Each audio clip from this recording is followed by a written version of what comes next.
Sino na nainis sa tunog ng lato-lato dito? Ipalakpak ang puwet.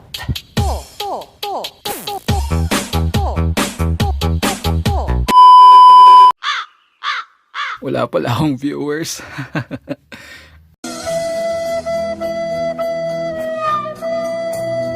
Aray ko!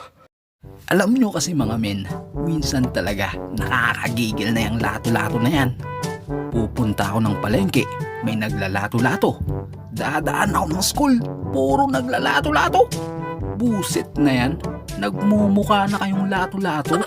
Umaga, tanghalian, hapunan mga adik ng mga zombies.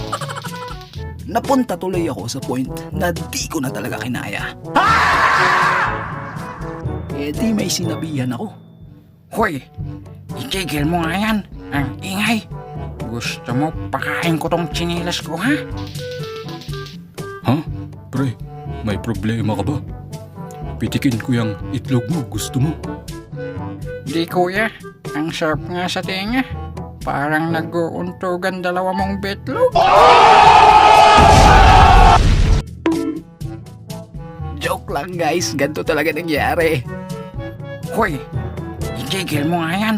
Ang ingay. Gusto mo pakain ko tong tsinilas ko, ha? And his name is John C.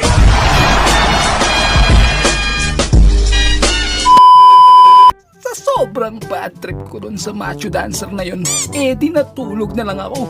At kung hindi pa mamalasin, hinabol ako ng lato-lato na yan sa panaginip ko, ha? Ganto yung panaginip ko no?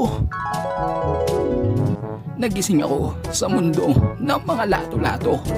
Di napamura ako. Ay,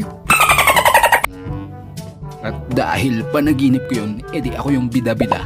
Nag-transform ako maging higante. Lato-lato pala.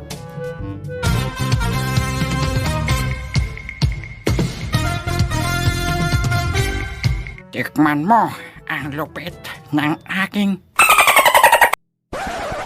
Ay, pre, bago ka lang? Lato-lato. To. To. To. To. To. To. To. To.